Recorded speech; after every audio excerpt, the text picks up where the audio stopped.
How do you see these entire development where many theories are floating that the HTS chief, Al-Golani, and he has got other names as well being quoted by the media, that he is backed by Israel because Israel is still occupying the land beyond Golan Heights, and yet there has been no response from the new regime. Do you buy this argument that he's being backed by US and Israel? Just to dispel that Not at rumor? all. No, because I think that there's that also kind of a completely, there's a lot of historical amnesia that is involved in that, because when the US intervened in Syria in 2014, it's worth remembering that the US did not intervene to support the opposition. Even when there was a chemical attack, even when the US had drawn a red line, it didn't enforce it. In 2013, Assad used chemical weapons and it got away with it. The US didn't intervene, but it did intervene as part of its so-called war on terror in August 2014 in Iraq, and then in Syria later on, a month later. And when it intervened, so it jointly bombed not just ISIS, but also the anti-Assad rebels, especially the forerunner to HTS, which was the Jabhat al-Nusra. So it was extensively bombed. In fact, one of the very tragic incidents in 2017 had happened when the US bombed a mosque in Aleppo and killed like several hundred people because it assumed that this was a gathering. It claimed that this was in fact, its initial claim was that this was a gathering of Jabhat al-Nusra. And later on, it turned out that it was just people who had gathered for the evening prayers. So the thing is that Jabhat al-Nusra for all these years has been extensively bombed. Israel obviously is never going to trust them because the thing is that all of them are very supportive of the Palestinian cause.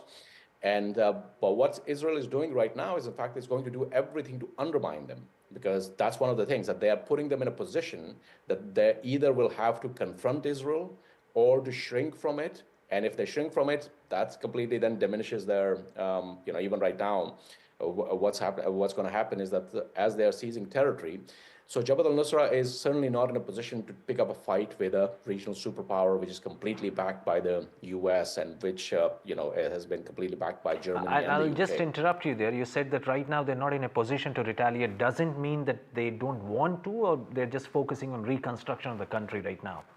Do you suggest that? It's more like, because I think that they have a sense of, which battles to pick right now, because it has been 13 years that they have finally managed to, what they have done is that they have finally managed to, overthrow this very brutal entrenched regime for 53 years. So right now, they just don't have that capacity. I mean, they cannot go up against, so I doubt that anybody in HTS, I mean, generally, if you see the opinion among Syrians, so everybody has seen what Israel did in Gaza. That was very much what Assad was doing to them. So nobody has any sympathy for that. So what's going to happen is that these people, they have a very good sense of, in fact, also there is a lot of like fraternal relations between people. Like, in fact, right now, one of the things that happened was when Sadnaya was released, so a large number of Palestinians were released there from the Qassam brigade. So there were people from Hamas who were actually being held by the Syrian regime. So which is kind of, that's why these theories become ironic, because Assad was because he laid siege to the Yarmouk refugee camp for 5 years and inflicted the same thing that Israel is inflicting on Gazans. So there's no love for Israel, and certainly nobody is an instrument of Israel in this situation. In fact, if they had the capacity, they would have confronted Israel, but they don't. They are just recovering from a very brutal war for 13 years. And, and even there, the thing is that a lot shifted. Like, if the Russian Air Force was still there, it would still be a very bloody fight, because one of the things that even at the beginning, like 10 days back, what Russia was doing was, as soon as the rebels started advancing, it started bombing villages in Idlib, that they start bombing, the refugee camps and all. Because their whole method throughout was to demoralize the opposition at the front, because if their own homes were not safe in the back. So I don't think that, I mean, that's just kind of, the kind of theories that come along, but there's absolutely nothing to that.